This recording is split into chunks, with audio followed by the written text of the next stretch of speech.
નમસ્કાર. પ્રાંતિજ નગરપાલિકામાં ભાજપના 15 જેટલા કોર્પોરેટરોએ જિલ્લા ભાજપ પ્રમુખ કનુભાઈ પટેલને સંબોધીને રાજીનામું સોંપતા રાજકીય માહોલ ગરમાયો છે.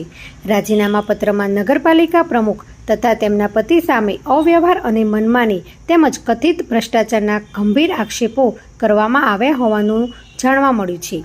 રાજીનામા પત્રમાં એવો પણ ઉલ્લેખ કરવામાં આવ્યો હોવાનું જણાવાય છે કે નગરપાલિકાના વહીવટ અને વિવિધ નિર્ણયો પર પ્રમુખના પતિનો સીધો પ્રભાવ જોવા મળી રહ્યો હતો, જેના કારણે ચૂંટાયેલા કોર્પોરેટરોએ લાંબા સમયથી અસંતોષ વ્યાપી રહ્યો હતો.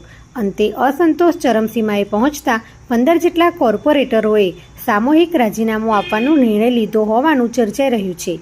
આ ઘટનાએ પ્રાંતિજ સહિત સમગ્ર સાબરકાંઠાના રાજકીય વર્તુળોમાં ભારે ખળભળાટ મચાવ્યો છે. સત્તાધારી ભાજપમાં આંતરિક વિખવાદ ખુલ્લેઆમ સામે આવતા અનેક રાજકીય ચર્ચાઓએ જોર પકડ્યું છે. જોકે સમગ્ર મામલે ભાજપ સંગઠન તરફથી હજુ સુધી કોઈ સત્તાવાર નિવેદન જાહેર કરવામાં આવ્યું નથી.